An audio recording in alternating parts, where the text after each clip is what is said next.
Greetings YouTube, my name is Inquisitor Ozon on Overlip, and welcome to my channel. Excuse me. Today is November 27th, 2022, 6:42 p.m. I guess you could say in this video I'm kind of picking a fight or picking a debate. I don't do it because I'm going to unofficially / officially whatever respond to a comment on Jarek the Gaming Dragon. I like his videos. But I don't know. I like his videos because he covers a lot of I think a lot of PS2 games. Not mostly next gen stuff, but he's surprised me with covering a lot of like shooters for the 360 and sometimes for the 7th gen. Oh, sorry, for the 7th gen and from the 6th gen. Every now and then he'll cover a PS2 game or a GameCube game or whatever. And I think I made a video responding to him one time. Not that he wanted a response. I just want to make a video because even though I don't let's play shooters anymore, I'm still passionate about shooters. And even though I've gotten rid of like over half my shooters, I still got like 50 or so for the PS2. Now on 360, I have all my shooters because I've resorted to getting rid of the cases and putting them in plastic sleeves, which makes them take up way less space. With my PS2 games, my PS2 shooters, I love them too much because most of those games actually came with booklets.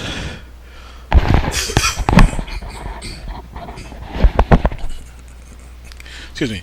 But yeah, I don't do a lot of videos talking about games and the technical stuff about games because at the end of the day, I'm a dummy. I love games, know nothing about them, at least not when you get down to like the technical aspect and like and you know the technological aspect. But I'm not blind. I notice certain things in shooters, and even though I can't put my how I feel in technical terms, I can put them in just regular gameplay terms from what I see. But I try not to make too many videos talking about shooters. I think the last video I made was responding to Jarek the Gaming Dragon. Sorry, Jarek the Gaming Dragon, and that was like over 3 years ago. And it was about a shooter. And the other video I made was it was a response to a guy on YouTube called Gaming Pastime. But yeah, Jarek the Gaming Dragon, he does a lot of he reviews a lot of shooters and I mean, he calls a lot of games that I call pretty good or okay boring or terrible or trash. That's fine. Excuse me. I don't mind watching reviews of people slamming my games or slamming games I like, because when it comes to games, I like to hear when I'm researching a game or whatever. I like to hear the good and the bad, so I can know what I'm in for. I don't want to hear only good things, and I don't want to hear only bad things. I prefer to hear mostly bad things, so I can compare the reviewer's opinion or whatever to what I'm seeing on the screen. Hang on a second. Yeah, so this video, he's reviewing Pariah. It's called an analysis. How boring is Pariah? And he thinks it's a boring game, although he gave some credit saying that the game looked good and the graphics were okay and it looked good for its time. But it's just boring.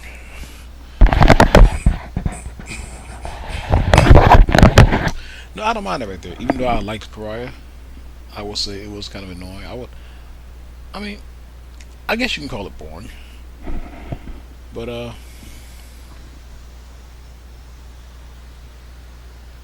see, I don't know. I don't know. I don't think it's boring.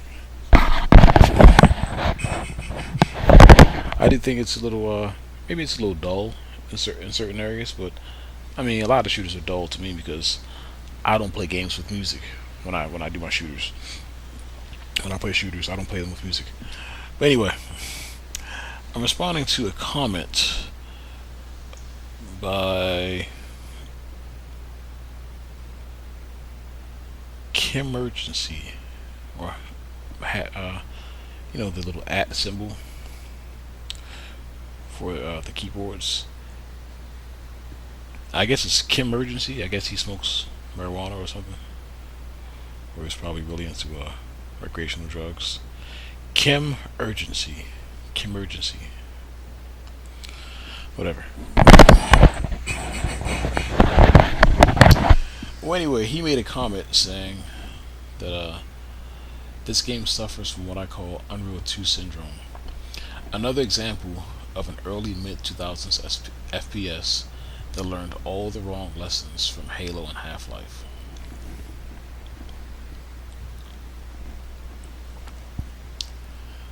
So I responded to his comment got 245 likes.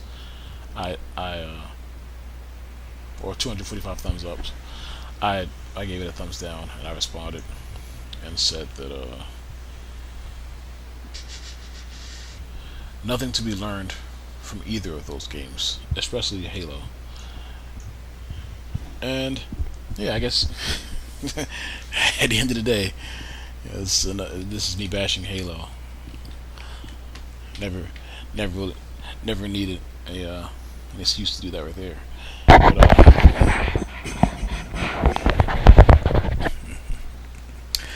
to this day, at least concerning the first Halo, I haven't heard one convincing argument. I mean, I've heard a few things. I've heard a few things from people, you know, who are convinced themselves. But I haven't heard a convincing argument for Halo. Let's talk about Halo first, then we'll talk about Half-Life. What could you possibly learn from Halo? What is there to be learned from Halo? Especially part 1. I mean, I don't even know where to start. I need to start writing my ideas down. First of all, let's start with the elephant in the room. The regenerating shields. I don't like when people call games clones of other games, and tons of games got called clones of Halo games, because to me, what they're trying to imply or trying to say is that if Halo would have never came out, and introduced regenerating shields, we'd never have them. They treat a lot of mechanics in Halo as if it's something that Halo invented. I don't like that idea. Like, I mean, I believe regenerating shields would have happened regardless. I mean, they already existed in sci-fi and I'm sure in like side-scroller games or games for the Nintendo or Sega Genesis or and of course in movies and in science fiction novels and stuff like that. But I don't like that video. Just like I think even if Grand Theft Auto never came out, Part 3, we would have still had a open world third person shooter. Like where you can just do whatever you want. It'd probably be a lot different looking. It'd be way different. But I don't like that whole idea of like, well, if this person or if this developer never introduced this mechanic, we'd never have it. No, that's BS. For shooters to evolve, someone's going to take a chance. I mean, people take chances every single day. Every time a new shooter is made, there's some kind of new mechanic. Some kind of new mechanic, it either catches on or it doesn't. Halo was a new shooter. It had enough money behind it. It had a mechanic. It caught on. Like look at Kill Switch, the cover system for PS2. Not a lot of games use it. I mean, that's a great thing. Now every game has a cover system. Every game, just about. You have some games that are in first person. They let you take cover in third person, like James Bond for the PS2 is a first person game, but when you get behind cover, it's third person. Now I'm not saying Kill Switch was the first one. I'm not sure of the first one. The earliest one I can think of is Winback, and Winback is probably the best cover based shooter I ever played. Probably one of the best, easily top 2 or 3 best shooters I ever played in my life. So that's what I mean. I mean, what is there to be learned from regenerating shield? Like, what does he talk? Learned all the wrong lessons, as if Halo and Half-Life 2 did things that were so great. People instead of people copying their ideas, all the good parts, they copied all the bad parts. Well, there's nothing great they that they done. Look at the okay. Look at the AI in Halo.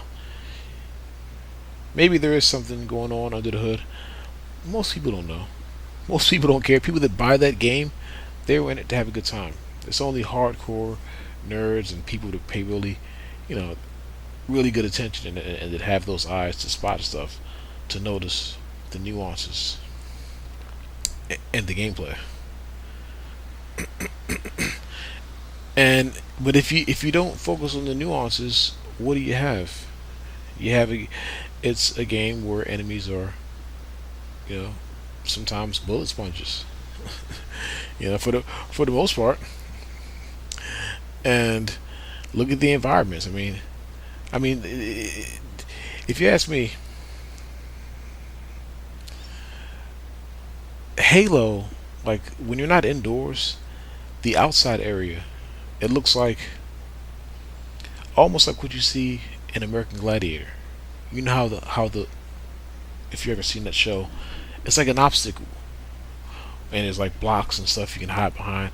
That's what Halo. It's just a bunch of blocks, like huge little structures, you know, on the ground that you can take cover in. Some of them you can run inside of, and it slopes down. You can come out the other side. There's nothing innovative about that. What is what is there? And then when you go indoors, it's just a regular corridor type game. I mean, enemies are pretty much bullet sponges a lot of times. Uh, I mean, sometimes they do clever things, like they may like throw grenades back at you or something like that, or they may react a certain way to grenades. But like that was going to happen no matter what. That was going to happen no matter what. Like the way enemies respond to you know being shot at and grenades being thrown at them, that would have just naturally evolved as more shooters came out. So you can't learn nothing from Halo concerning AI, unless he's talking about unless Kim Urgency is talking about the the multiplayer, and there's nothing to be learned from that either. It's just level up, level up, level up. All right, maybe not in the first games, but just level up, level up, level up. Just you level up, you gain perks and you get new weapons, and that's about it. And I just don't I don't like the hype that Halo gets. Halo is just probably the most overhyped game in history. It's if you ask me, it's kind of a parody of a shooter than an actual shooter. Now, a few years ago, I did play Halo 2, and I must say I liked Halo 2. Not for any particular reason. It just felt better than Part 1. Not because it did anything spectacular. Part 3 was good. Part 4. I like part four. I really like part four, and I haven't finished it, but I like the ODST and Reach. But there's at that time, this guy when he says he learned all the wrong lessons, or Pariah learned all the wrong lessons from Half-Life 2 and Halo. At that time, I'm sure he was referring to just Halo 1 and maybe Halo 2, as well as Half-Life 2. But there's nothing to be learned. There's nothing to be learned from Halo. I mean, how is the shooting? Is the shooting in Halo better than it is in any other PS2 games? Because I can name a few. I can name a few where the shooting is way better than Halo. Maybe not the shooting, but just the gunplay in general. And and I guess one of the reasons why I call Halo a a mockery or a parody of shooters is because, mind you, I didn't know this then, but as I played more and more shooters, I learned, about the two weapon rule. Halo makes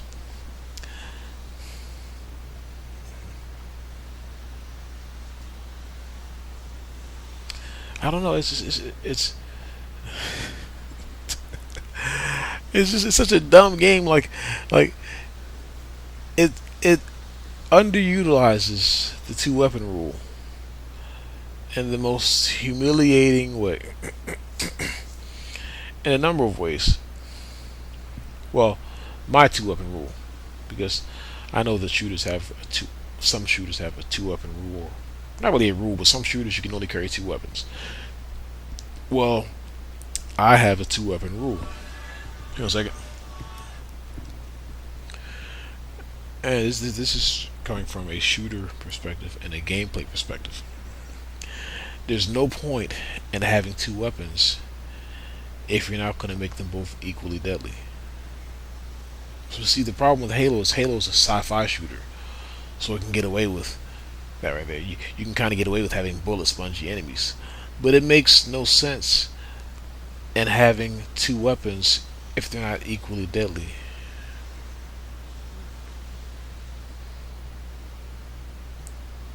It makes no sense. Well, what's the point if you have a handgun and you have an assault rifle, and enemies still take 3 or 4 shots to take down? You have to shoot them a whole bunch of times with one weapon. You have to shoot them a whole bunch of times with another weapon. What's the point of the two weapon rule? What? Does this look stupid? I mean, I don't get that right there. And one of the games that made me realize that, uh, they made me really appreciate the two weapon rule, was a game called. It's actually a few games. They're made by the same developer, but the developer changed names a few times. But there's a game called Shadow Ops, Red Mercury. Hang on a second.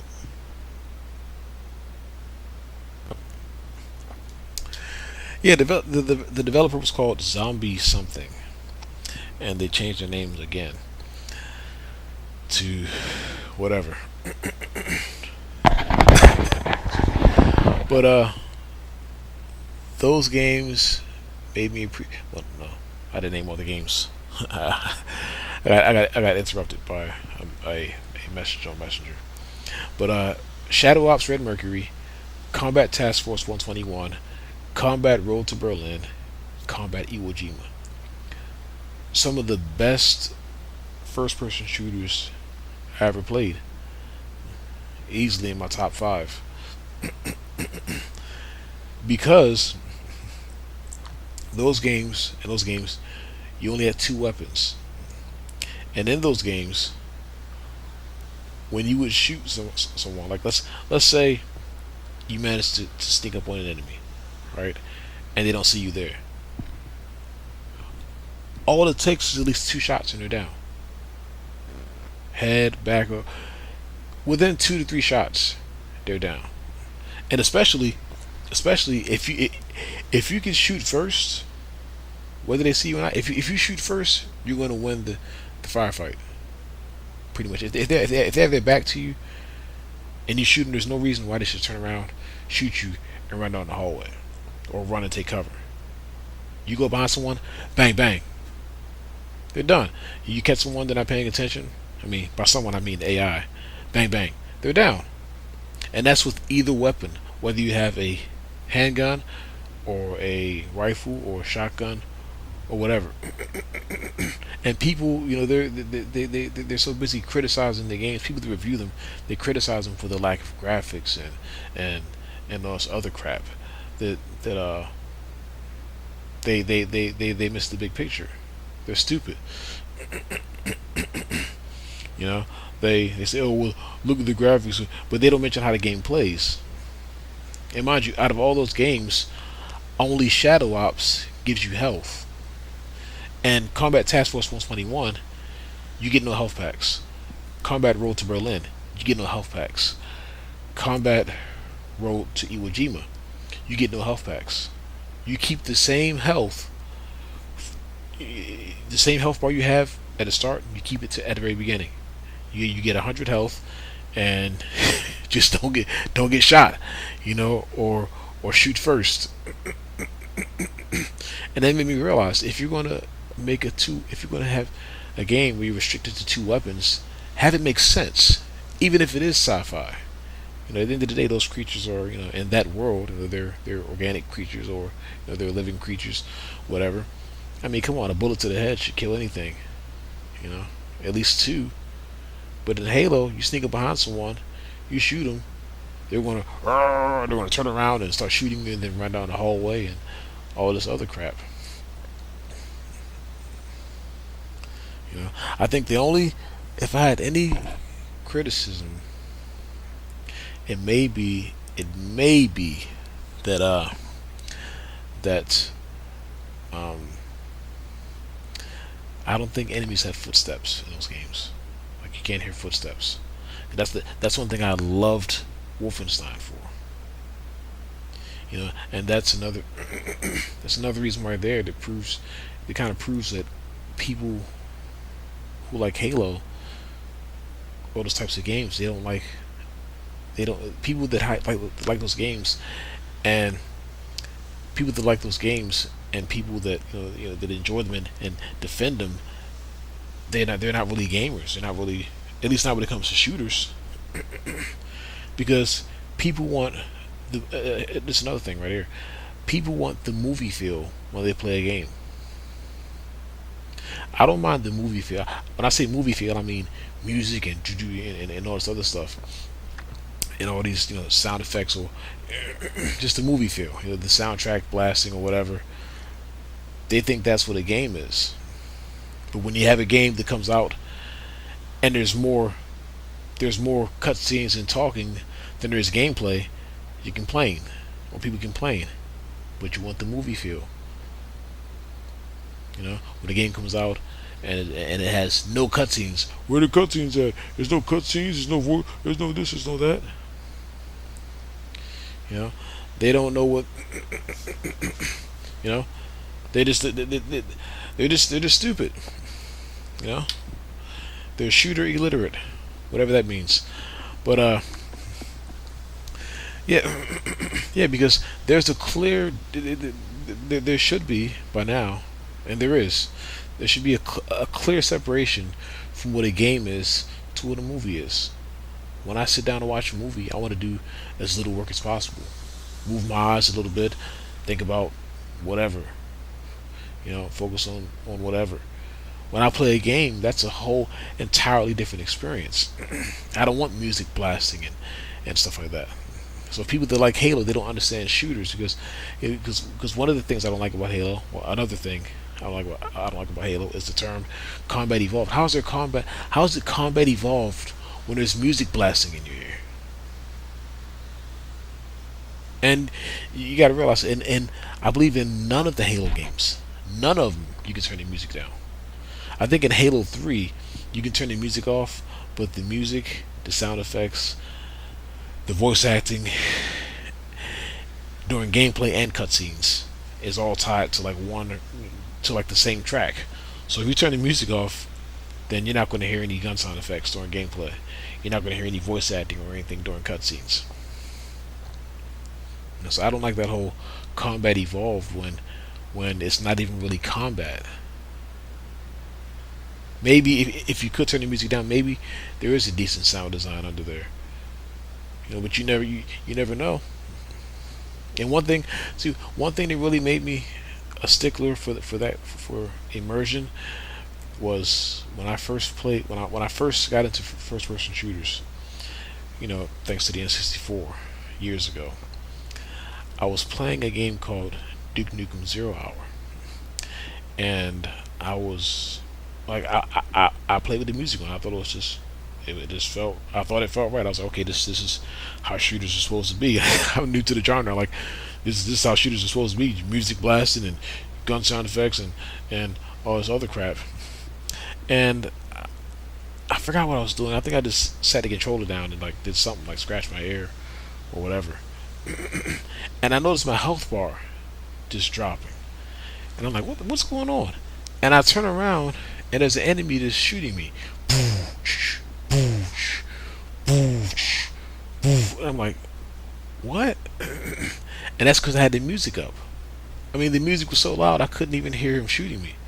And a lot of times, not all the time, but in some shooters, even in Halo sometimes, I think in Halo 3, sometimes the music is louder than the gun sound effects. Okay, so what kind of, when it's that whole combat evolved, what are you talking about? Combat in terms of like what you see on TV, like a Bond movie or a GI Joe film, or not GI Joe cartoon or something, or do you mean combat as in like actual like simulated combat? Where you have to take your time and you're walking around and you can hear stuff. You hear your footsteps, you hear enemies' footsteps. You hear the enemy reloading if they're close enough. You can reload. There's none of that stuff. None of that stuff in Halo. But yet, Halo was just this great. Every game is a clone of Halo. When Halo isn't even really a shooter. I mean, it is, but that's just my way of insulting it. It's not really a shooter. It's not. You can't control the music. There's really no sense of immersion. Because see, people think. Here's what I don't get. People, at least game reviewers, and maybe people that play games as well, they review a game, and then they criticize the music. They say, well, the music is this, the music is bad. I'm like, how can there be any criticism of the music? What makes you say, like, where are you getting that from? The music and this game, where are you getting it from? How can you? Why is the music or the soundtrack even up for discussion? Because they're thinking about what they see on television. They're thinking about movies. And when it comes to gaming and movies, they're two totally separate experiences. More people probably watch movies or television than people that play games. When you sit down, there should be a clear, and there is a clear distinction. Well, there should be between a game and a movie. I don't need freaking music blasting in my ear when I'm playing. Like, I need to be quiet. Like, maybe definitely sound effects, wind, trees rustling, or give me some combat sound effects. See, people think that music adds immersion. That's a lie. Music just adds noise. All music is just organized noise. Sometimes not organized. That's all it is. They think music is immersion. That's a lie. Immersion's immersion. Wind blowing, like animals or whatever in the background. That's immersion. Shooting your gun and hearing an echo, depending on whether you're outside. That's immersion. Not the key of C or the key of D or whatever. And most people who like Halo and review Halo games, they talk about the music, how the music's great, the music's this. Music in shooters shouldn't be a thing at all. Well, during cutscenes, I don't mind the movie feel when I have to do nothing. When it's a cutscene, have a ball. Credits, have a ball. When I'm playing, I want the game feel. I don't want a movie feel. Hang on a second. Golly, what is it now?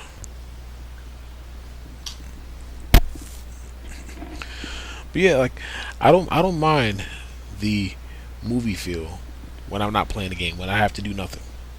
When I'm playing, I want the game feel. If I'm playing a shooter, I want to feel like I'm playing a shooter. I want to feel like like whatever. But most people, especially Kim Urgency here, he said, he said, apparently this game's learned all the wrong lessons from Halo and Half Life. What lessons are there to learn from Halo? What? Music? how to have music? How to have music you can't turn off during a game? Hmm?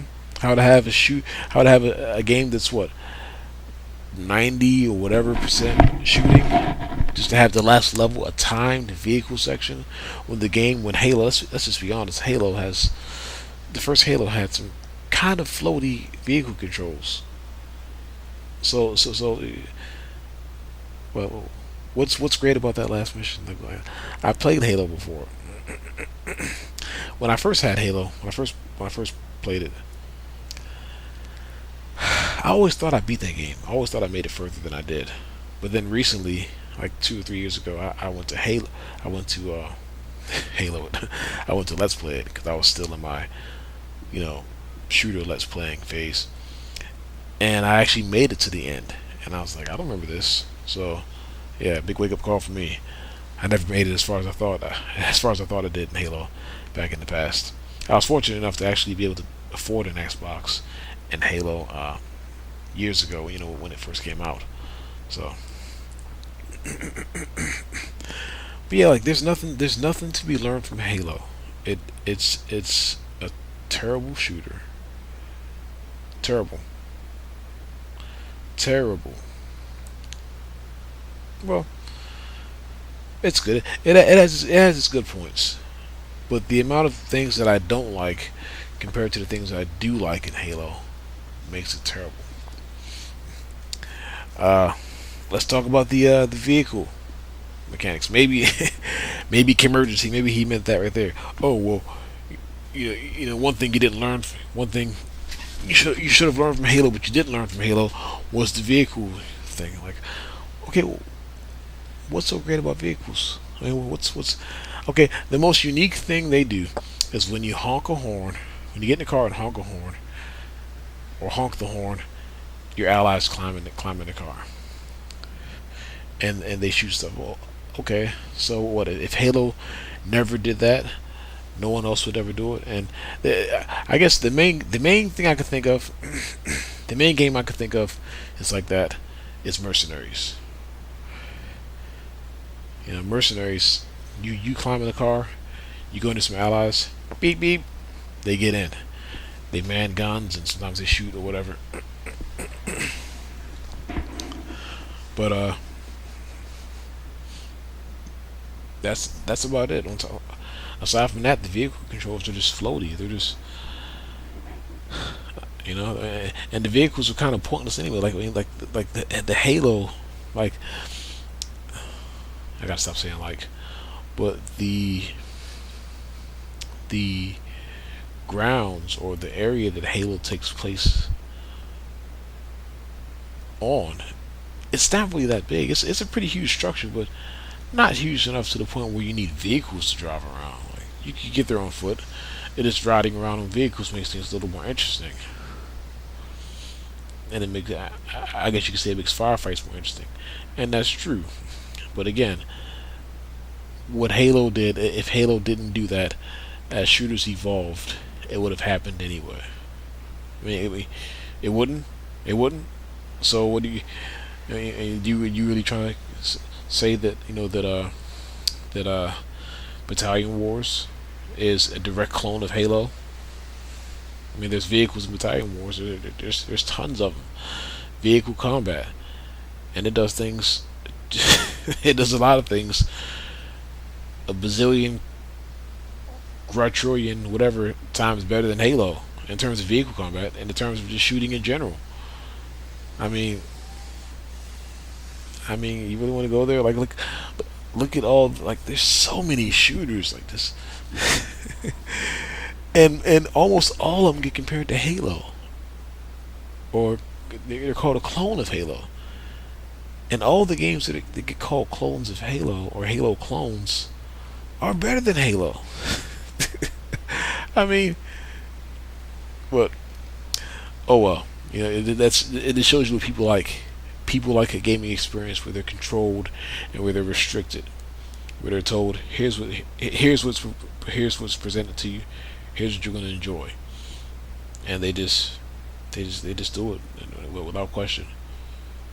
And then they say, okay, well, yeah, now say this is the best game in the world. Now say it's this or say it's that. We'll give you some multiplayer.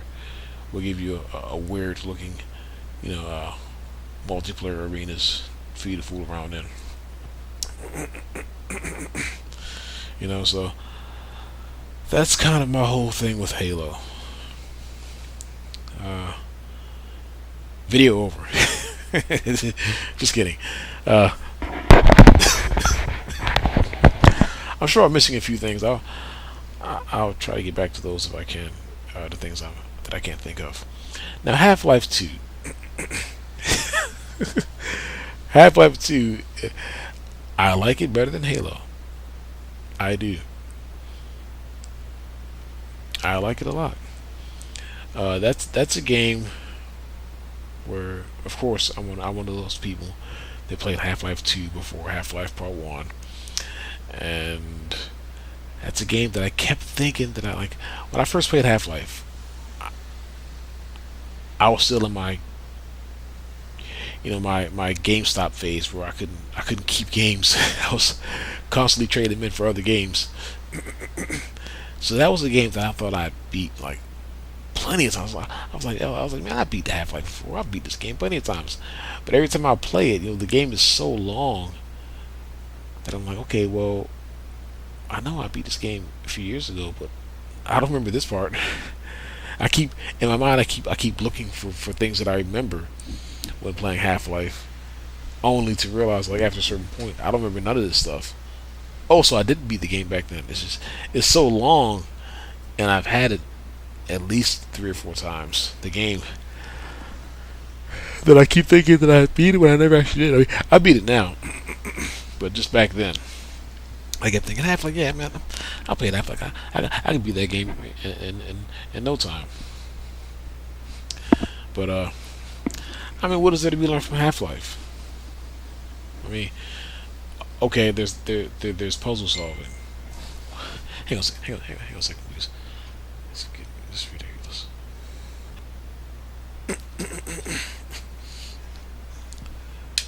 But yeah, so I don't see how you can make that comparison.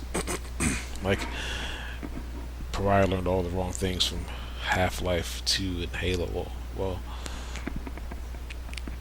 aside from the puzzle solving, what is there to be learned from Half-Life? I mean, is the shooting that great? I mean, how many games from the 6th generation does Half-Life 2 actually outshoot? I mean, I mean, how many games can you honestly say that the shooting in Half-Life 2, or the gunplay, whatever you want to call it, is hands down or clearly better than? How many games are like that? You want to say that the shooting in Half-Life is better than Black? That it's better than Medal of Honor? That is better than shoot. My shooter collection is so gutted. I don't know what to look for as a reference. Oh boy. Rogue Trooper. Is it better than that right there? Bond. Any of the Bond games. Well, first person.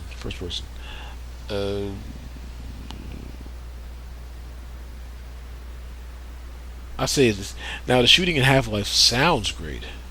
It sounds excellent. I love the sound of the combat, like the sound of the guns. But to say that it's better, it's not. Is it? It's definitely not. It's definitely probably. I'd say it's about above average. But there are plenty of games that are that have above average shooting. And aside from the puzzles, which really a lot of shooters don't really use puzzles like that. Not from the 6th gen. There was a few. I mean, how many first person shooters use puzzles back then? I can't think of that many, and I've had all of them, just about. Let's just start with the obvious. Battlefront. There's no shooters. There's no. I guess it's not a good comparison, but Battlefront, Black, Sniper Elite, and I'm tossing in third person shooters as well. Uh, Come on, Splinter Cell, Conflict, the Conflict games, uh, even the Halo games didn't have puzzles. Uh, SOCOM, Mercenaries. Very not a lot of shooters had puzzles.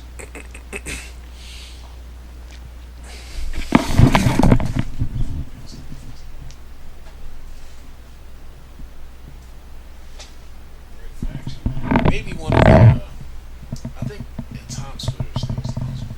There's a few puzzles in Time Splitters. Future Perfect.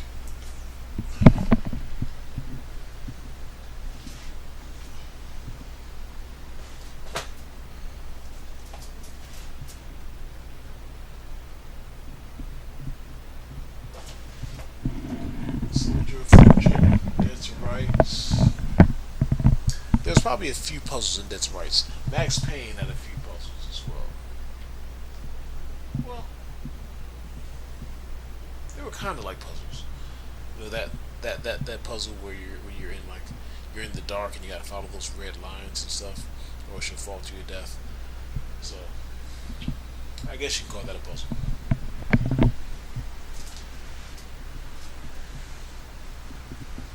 Urban Chaos, no puzzles. Well, maybe one or two, maybe. None of the Bond games. Maybe one of the Bond games, but not all of them. Rogue Trooper, Shield,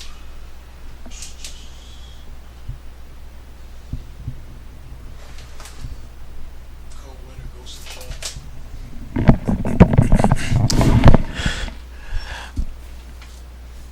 I don't see many shooters that have puzzles.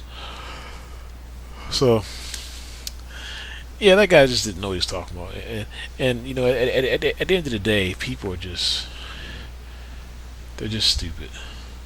You know, they're stupid, and most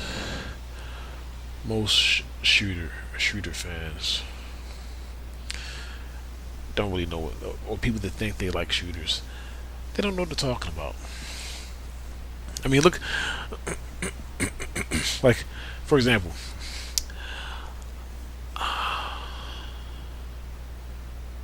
one thing I would like to see, which I'll probably never see. I'm still waiting for that. Well, I guess it's already happened now, but I want like a true. Well, hang on a second. I want a true vertical shooter. What up? We already have that right there. Sorry, I'm all over the place. But think about how many shooters. Like when you think of a shooter, shooters are played horizontally. Usually, you go from point A to point B. I mean, sometimes you go down some steps and either you use an elevator or whatever. You go to different levels. and stuff like that. But I really like. I think the next, maybe it's already happened with these newer systems, but I think the next step for shooters should be verticality. Look at games like uh,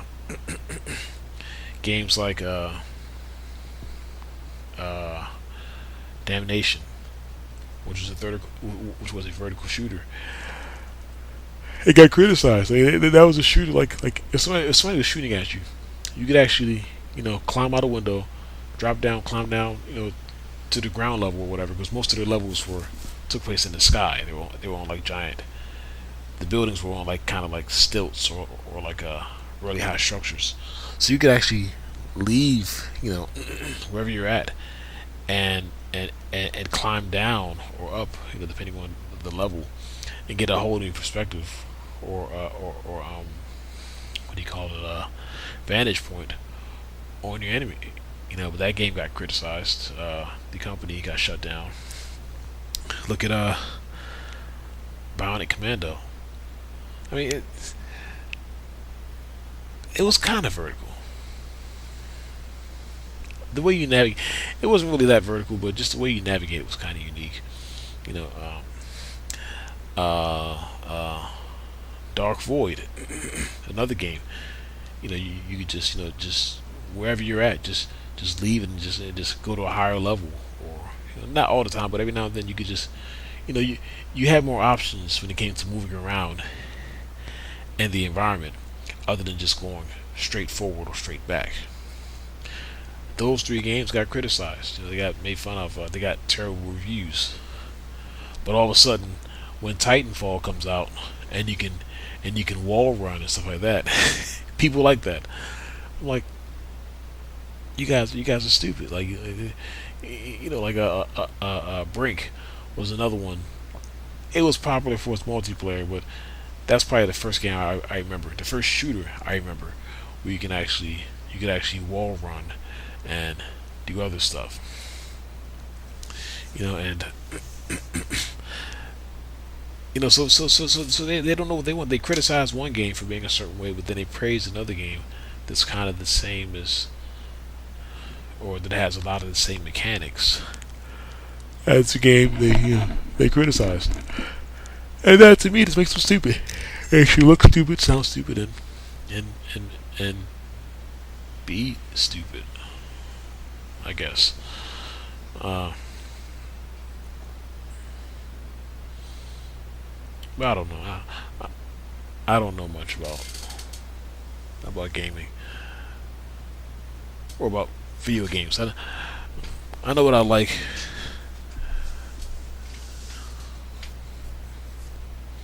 and I also know when something is you know genuinely a good game and genuinely a piece of crap.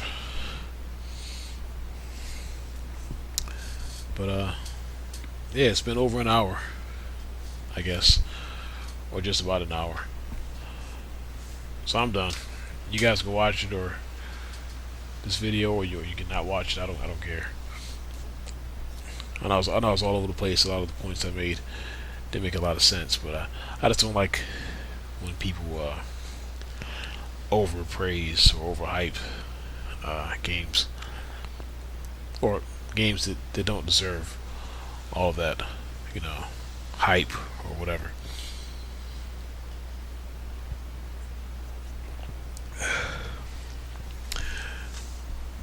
Although if I think of anything else, I will oh, matter of fact, I can't. One more thing. I was playing Splinter Cell. Like I'm just getting around to Chaos Theory.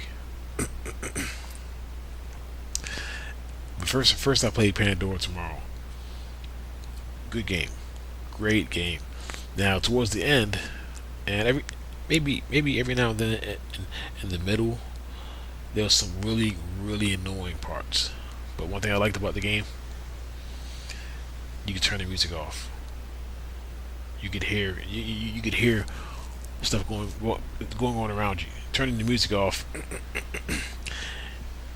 the game still had a soundtrack. I mean, actual sound, not musical sound. It still had a soundtrack when you turned the music off. You can still hear stuff. It was still immersive, stuff like that. Played that game. I beat it. Chaos Theory comes out. Now, mind you, I love the soundtrack. I actually bought the soundtrack from Amazon by Amon Tobin. I don't like Amon Tobin. I don't like him, but I do like that soundtrack. And again, here's what I mean when I say a lot of shooter fans are stupid. Because why does the stealth game need a soundtrack? Does that make sense? The soundtrack in a stealth game is not supposed to be music to begin with. It's stealth. Oh my goodness. Gamers are stupid. I'm stupid. You know, not in the way that I'm criticizing, you know,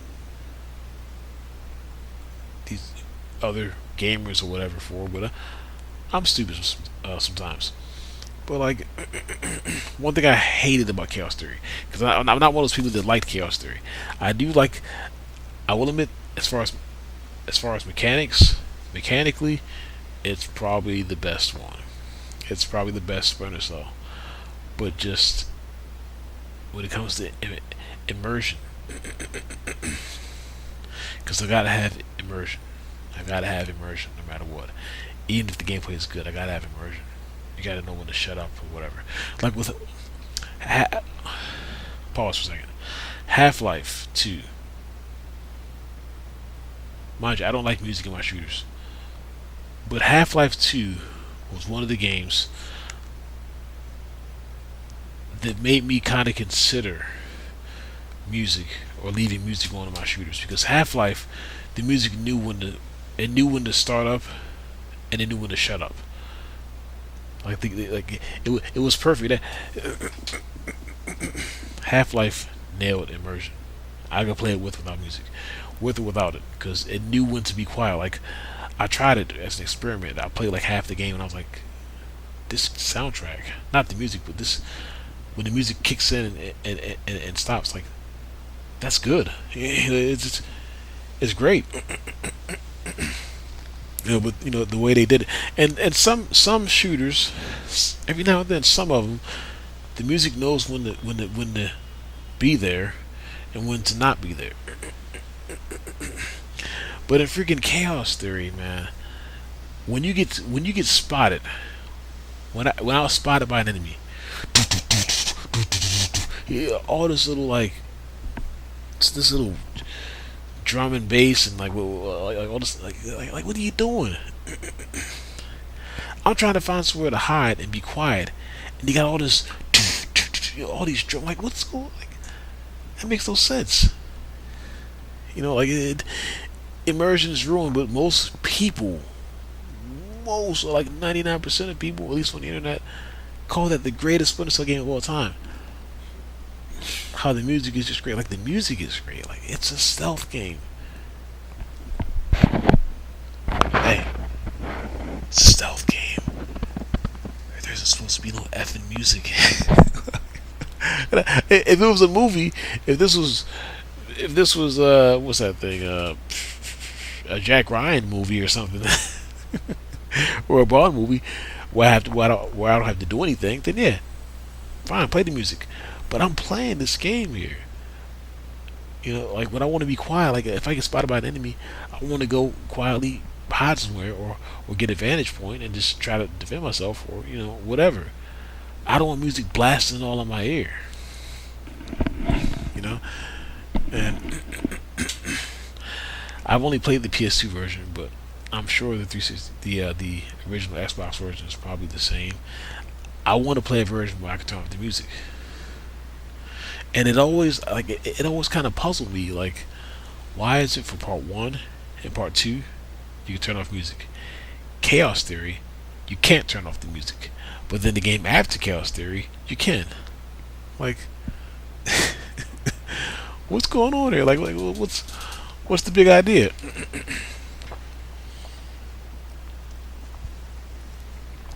So I kind of hate Chaos Theory now. I'll get around to playing it one day. Now, excuse me. I will say this much: sometimes Chaos Theory knows when to. The music knows when to be there and when to not be there. But overall, I'd rather have the music not there at all, ever. Especially in a stealth game. Like in a stealth game, I don't want no music. So I ended up skipping that game. I'm on like level 8 or something. But yeah, I passed gas. No. Uh, I skipped that game, and I'm at level 8 or something like that. I started playing Double Agent on PS2. Love it. I love it. Maybe I'm an oddball. I love Double Agent. Mainly because I can turn the music off. And there's still the soundtrack. There's still stuff going on. That's what I like. That's what I like. And if I still had my shooter let's plays, I had like over 200 shooter let's plays completed. But a while ago, YouTube stopped me from uploading playlists or making new playlists. I had like over 200 playlists, but I don't know. I had over 200 playlists, and I couldn't upload. I couldn't create any new playlists. I could continue to upload videos, but I couldn't make any new playlists. So I was like, screw it, just to give up. But if I never decided to give up, I have you can see all of my shooters that I had on my channel. I mean, I thought about trying to make another Google account, but like that's just a pain in the neck. I don't want to have two separate accounts and whatever. But yeah. So I'm one of those rare idiots who doesn't like Chaos Theory. uh, yeah, that's about it. Until next time, you guys take care, be safe. I'll get back to Let's Play now and be quiet. And not talk about shooters or games for a while.